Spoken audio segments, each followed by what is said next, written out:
guys have those out there? You know what that is? No idea, but I enjoyed you singing. You don't? Okay. So there was these things that you could buy in the 80s, maybe even before the 80s. It was like a planter, shaped like whatever, like a cow or whatever it is. It looks like a cow, but it's called a chia pet, right? And it's just like a porcelain planter with some dirt in it. And then you water it and it grows, but it grows through these little holes throughout the planter and it looks like his hair. Okay, fair enough. Google it. It's funny. I will. And then over time, they were so popular and stupid that they came out with ones of like there's a Mr. T version. Well, that's worth buying. Maybe we should do those. Right. Could be our next merchandise. Right. So it's a chia pet. So the plant grows through the little holes. So it would be his mohawk. Oh my God. You should put a picture on the Facebook page of Robert Powell and then one of them things. Okay. So, anyway, Carly, we're going to be discussing a film that you vehemently. Put your teeth It's back already in. started. Hold on, we're going to vehemently, I can't even pronounce it. A movie that you don't like. Stop. Oh, it's too early for me. Well. It's too early. Gosh. Folks, I am not drinking today other than coffee because I still have to wake up. So that's my excuse. Not that it matters because I couldn't pronunciate anything anyways. But there you have it.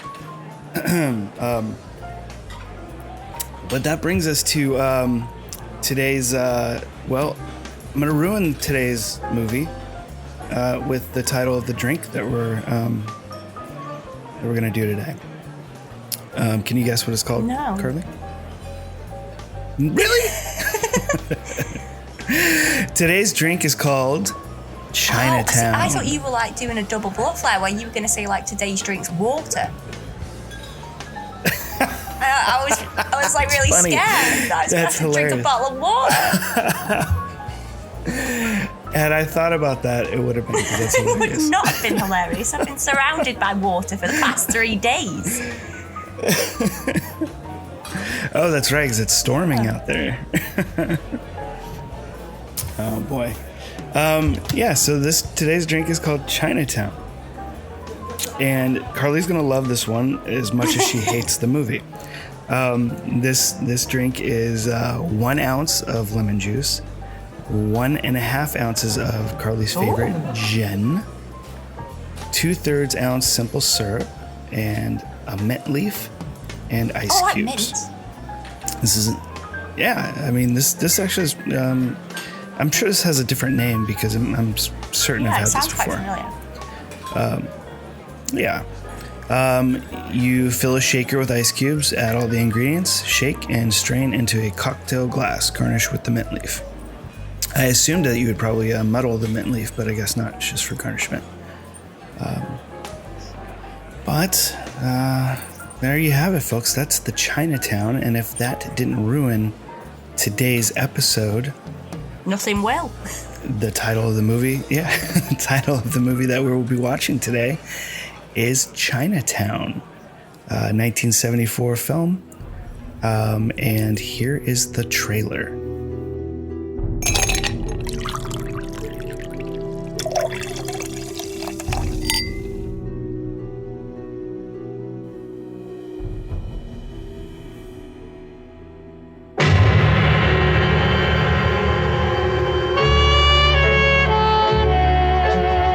Los Angeles, 1937.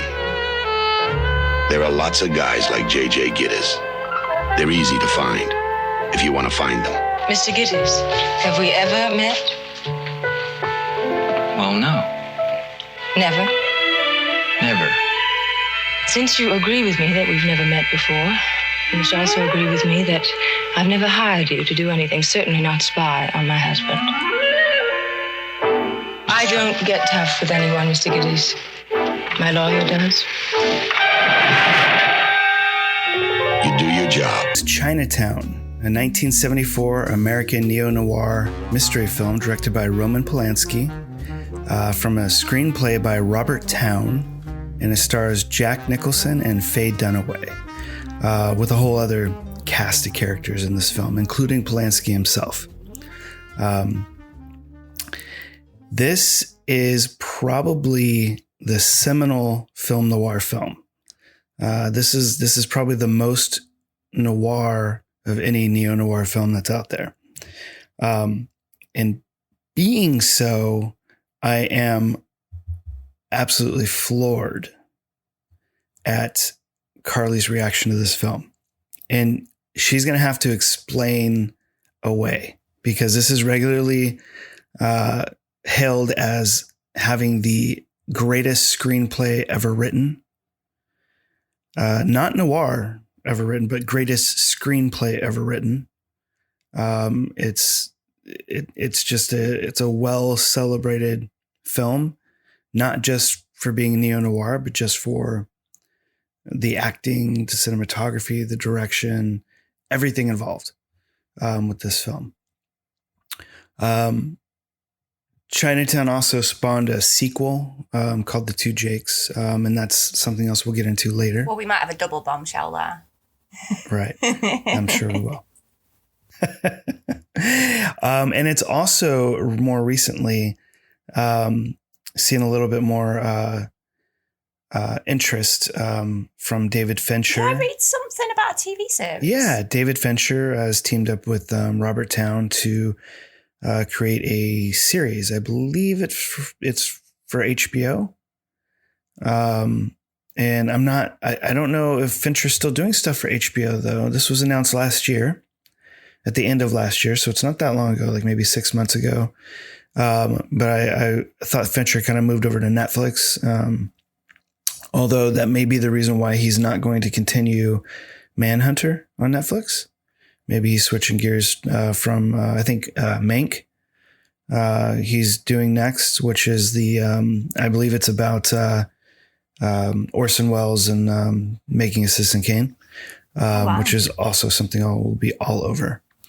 And Like a rash. yes, absolutely. A horrible, horrible rash that can't pronunciate words. So hopefully from Mank, he goes from that to this Chinatown series, because I will be in heaven. That with the new Perry Mason that's coming out, it's going to premiere in a few days. Actually, probably will have already premiered by the time you guys are listening to this. So I'm pretty excited about that as well. I know a lot of people are kind of up in arms because they've switched I it. think I'm dubious of it. I'm always wary. I'm excited, but wary. Oh, it looks good. Like, I don't know if you watched the trailers, but I think it looks really good. People were just like angry because they switched him from a lawyer to a private investigator. I don't really care. People are always going to get angry about it when somebody does a different version or a new version. Sure. And I guess, I never read any of the books or anything. I just know the TV show, both the TV show versions. And I liked the newer Perry Mason better because it had William Catnett, who I was a fan of from Greatest American Hero, and House. House is such a great horror film. So I was never. I've watched some of the older Perry Mason stuff, but I never really got into it as much as the newer ones. I always preferred Ironside. Ironside, yeah, I watched that a little bit too. Yeah, so I'm after Diagnosis Murder on CBS Justice, or it was until he changed the schedule. Yeah, is it not on anymore? No, what's that? Do you know? I'm going to write an email to them. Good. I want do it. Diagnosis Murder back, and I want to watch Ironside afterwards. Ask for an endorsement from Barry. Yeah, if you put it back on, we'll do a podcast for it.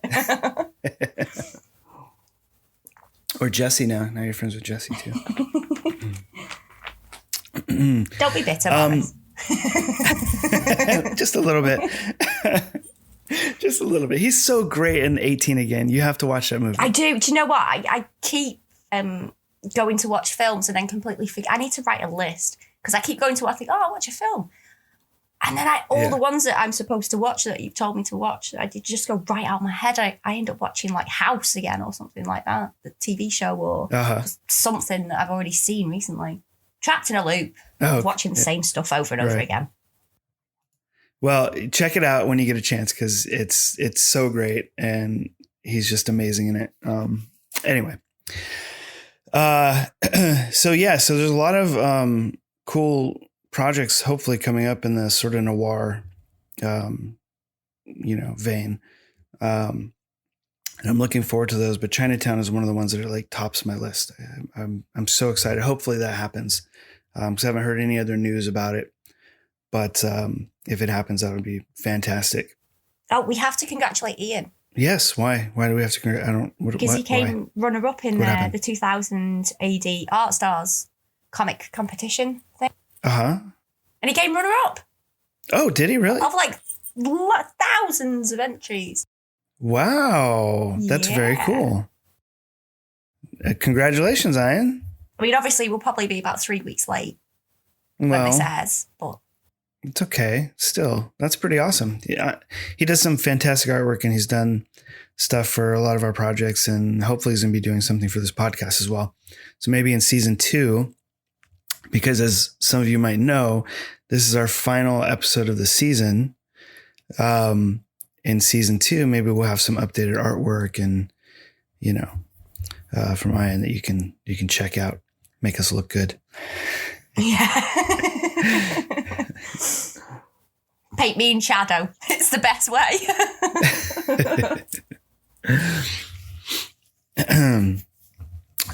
So Chinatown is such a fantastic, complicated film. I remember the first time that I watched this and I had to have been maybe 18. First time I saw it. So that would have been like, 98, 99, something like that. And I had to watch it because of film school. I hadn't seen it before that. I knew of it, but never watched it. And at that time, I wasn't a fan of noir. Not till a little later. And obviously, everybody knew Jack Nicholson at the time was, a great actor and whatnot. But this movie, I don't know, there's just something about it. Did this start to change your opinion on noir? Was this like one of the trigger films? It wasn't, but only because I didn't view it, I didn't know anything about noir. To me, noir was just like old films from the 40s.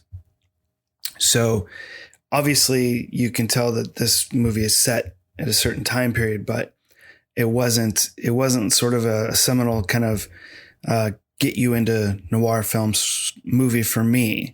That didn't happen till later, till I started actually becoming more educated about film history. But I instantly fell in love with the movie itself. It was just so cool. And so I've always been interested in detective type stories and films. So it wasn't like a far stretch to like this movie. But granted, I was confused as shit watching this movie. Even the first time I watched it, I didn't know anything about the water backstory in LA or any of that kind of stuff. And this movie is fictional. What happens in this movie in terms of the water and diverting it and selling it at a low, whatever, all that kind of stuff, isn't accurate to what actually happened, but there was a bunch of shady stuff that happened in LA with the water system and diverting it. So it is based in truth, but what happens in this film isn't 100% accurate. And a lot of people think that it is because some of the names that Town used was very similar to people at that time when the water rights thing was happening. And I believe there's some, after that happened, there were laws put in place so that kind of stuff can't happen anymore. And actually there's a new, the last season of Goliath, if any of you are watching that on, I believe it's on Amazon, was extremely similar to that story or that concept as well, with the water. And Goliath is also a neo-noir show with Billy Bob Thornton, which is pretty decent. And he plays a lawyer in that. See, I found it very convoluted. I'm not going to lie. When I tried to do my synopsis in a nutshell, it didn't go very well because I just really found it just so not confusing's the wrong word. I think I was just, I don't know, maybe I wasn't paying proper attention to it, or I don't think so. I don't know. And that's why I watched it again. And the second time I realised that maybe I didn't need to focus so much on the things that I was trying to focus on. And I enjoyed it a little bit more, but still probably not as much as you and half of the population. I don't know. I don't think so. I think that the movie is convoluted, but not in a bad way. One of the major draws for me with this movie, and the reason why I think the screenplay is so celebrated, is because you're not fed information in a typical way that most mysteries do. Mm. You find everything out in this film as Geddes finds out, as Jack finds out. And there's no simple way to piece this together. Like it's all based on your own personal intelligence level, how you string things together and what you perceived as you're watching every scene. And if you go, and there's plenty of analysis videos and write-ups of this movie that have been around for ages now. And if you go back and you watch some of those, it's brilliant. It's brilliant how Town set the movie up and included all of these clues throughout the film. It's been said plenty of times that everything you need to know to figure out the movie is set up in the first act. And that blows me away because I'm like, what? It's so confusing. But it's all there. And if you go back and you watch or read some of these articles about the show, about the movie, it is, everything is set up and is there. And it's such a perfect little package, but it's all overshadowed by, our lead character, trying to figure out this water rights issue. And that's where most people focus and go to as the story's unfolding. Everything's happening because of the water, and he's following the clues, right? And he says, well, maybe that's actually the two Jakes, so I won't bring that up. But so he's following the clues, and it leads him on this, this switchback of, mystery, and eventually everything that you thought you knew either doesn't matter or is something much darker than you thought it was. So I think that that's the brilliance of the movie, is not knowing, and it be convoluted and not knowing what to understand or what to piece together to make it make sense. Because it really, my perception of it is that this must be what it's like. This must be what it feels like to be a detective. Oh yeah, I'd say it's very realistic human journey. Yeah. And not knowing what this information, what's a clue, what's real, what's going to pan out, what's not. Yeah. This information you have all in front of you. How do you link it and how do you piece it together? And watching him do that in no sure way. Like, you could tell he's probably just as confused as we are. Like, every time he discovers something, it leads to, 10 more questions. So it's not like as soon as he solves a piece of the puzzle, something's solved, because it's really not. All it does is bring him to splinter off into 5 other different paths. Exactly. And that's where the confusion comes in, but also that's a real mystery. And I think that's why I loved it so much, because we're just following this guy. We're just a fly on the wall, just kind of, let's see where this goes, kind of, ride. And it eventually all comes together, and it's not like a flash bang at the end of like a big Hollywood film where it's like all of a sudden they just tie everything up in a neat little bow. It's like the third act is like a true third act. It's like it literally starts going through all of these little pieces, and just the dominoes start falling one after another until this crazy climax. And you start piecing together early on in the film from, the gardener talking about the, salt water not good for the glass. I mean, like, who pieces that together? It's so random at the beginning, but it's right there. Like the guy's glasses in the water, and it's salt water, and Mulray was drowned but had salt water in his lungs, and you know what I mean? It's like there's so many, like, it's all sprinkled throughout it. You just have to accept it and understand it. And so the third act just brilliantly just kind of lays that stuff out and just kind of falls like dominoes.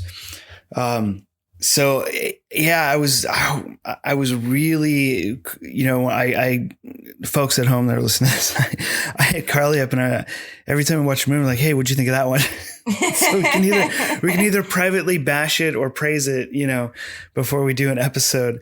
And I was worried, just because it feels a little convoluted, that she wasn't going to like it, and because she's British. I heard that. I mean, I'm not arguing with that, but I heard it. So I was really curious if she was going to like it, and unfortunately, as much as she might try to play off her dislike for it in this episode, which I think she will, I really think she did not like this movie. I didn't, but I got to the root of why I didn't, because if you remember, I was like, all I got was about 15 text messages from Jason, and then like sad face emojis and like crying, angry GIFs. Like, it was all coming out. And I was like, and then just, why? And I was like, I don't know why. So, but that bothers me, because I can't just not like a film because I didn't like it. Like, I can't just go, oh, it's crap, that's it. I have to know why I didn't like it, because I understand why people love it so much. And I couldn't understand why I didn't like it.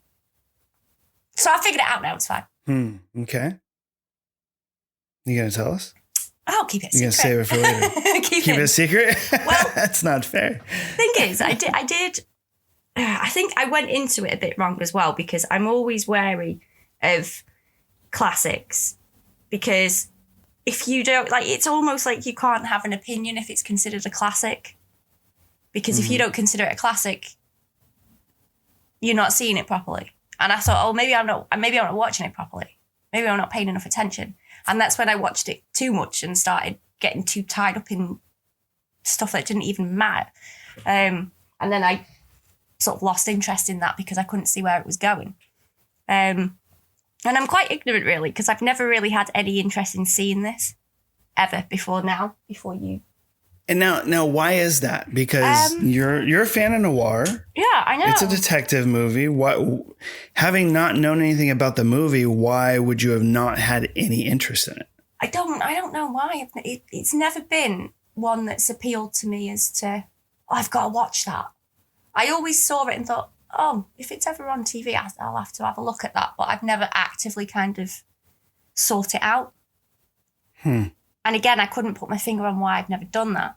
It's just always kind of been in my list that I lose. Is it maybe because of the 11 Academy Award nominations? Well, I'm not going to lie. I didn't even know about that. I didn't even know how successful it was at the Oscars. Is it maybe because of the, the infamous director Roman Polanski, or its amazing stars Jack Nicholson and Faye Dunaway, or the fact that John Huston is in it, which is also another amazing thing and a hat tip to noir? Or is it that it won Best Screenplay at the Academy Awards, or that it's in the National Registry? I should watch it. I mean, I could go on and on as to why you wouldn't have wanted to watch it, but I just really didn't gel with it. And there's things that I appreciate in it. Like, I like the idea, I like the theme that everyone's a victim sort of thing. Doesn't matter what you do, everyone's a target. It's very noir. It's very dark. I like Jack Nicholson a lot in general. I was certain that you didn't. So I thought, I assumed that he would be great anyway. I was very surprised at Faye Dunaway, because I thought she was brilliant. She's amazing. She surprised me a lot, though, to be fair, because you know what, I'm quite harsh on actresses. Females. Yeah. But she was fantastic. She really is. And speaking of her real quick, I want to interrupt you because I like interrupting you. Okay, go for it. But speaking of Faye Dunaway, there is a fantastic episode of Columbo that she is in.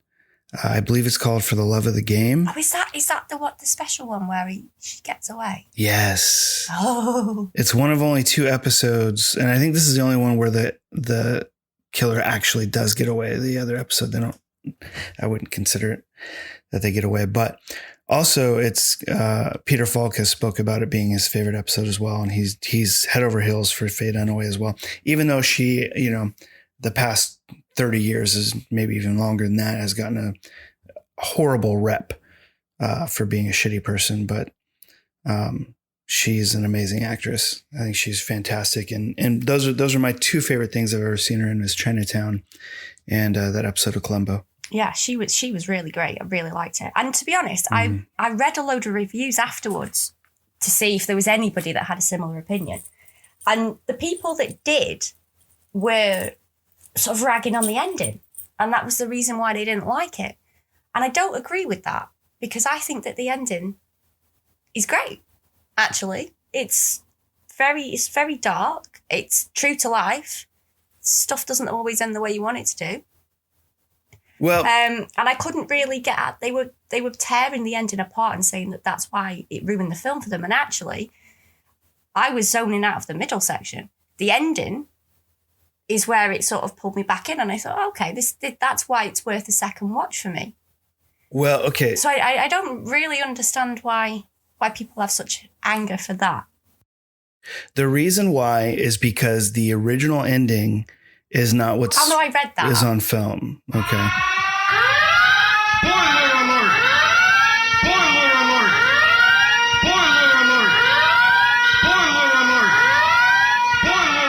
So Town didn't want Evelyn to be killed.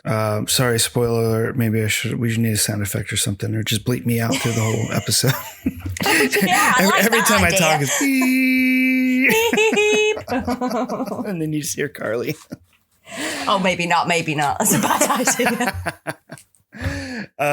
But yeah, so the original ending, she doesn't die. It was more of a happy ending. And Polanski changed it. He saw some. He is an amazing filmmaker. He's an amazing director, and it's one of those things where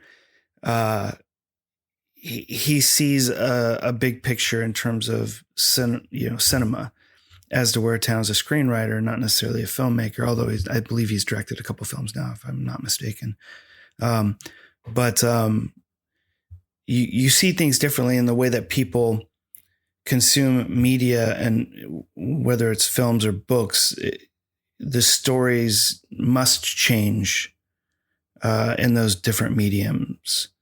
And fans of the book typically don't like the movie because it's not the same, and vice versa. And and it really shouldn't be, and it can't be, because it's a different medium altogether. So I kind of looked at it like that. Like, I think Town had a bit of tunnel vision when it came to that, and it was his ending, and he wanted his ending that way. And so you have the people that kind of jump on that camp. And then you have the Which people. I can understand, because we've had these discussions over certain things where you've kind of said, no, this would be the better way to go, and I've kicked and stomped my feet for days. Yeah, exactly. Because and I'm then right when and you're it's wrong. all said and done, okay, you did all right. Okay, maybe you got that one, Morris. Yeah. Well, I usually win those arguments. Well, yeah, because you've got the camera, so or you've got the software, so it's No, folks, she's lying. What it usually ends up being is we're like, well, let's do it both ways. And then lets everybody else decide, and then they can't decide because it's always an even, like 2 and 2. Yeah, when you start making film by committee, it loses its magic to me. It's fine. If that's what it takes to get a movie made, that's okay. But it's one of those things where, like with this film, you have to kind of surrender and trust the director. There's a reason. am drawn to more tragedy, though. Like, I like dark, tragic endings. Sure. I'm a bit like sinister like that.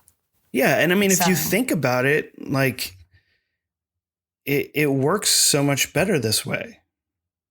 It just works so much better this way.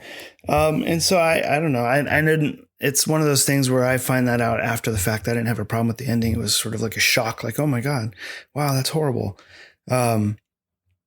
But it's like most people like you, I believe, that have the problem with like the incest and all that kind of stuff. And it's like, that's like, I get that, but it's just a movie.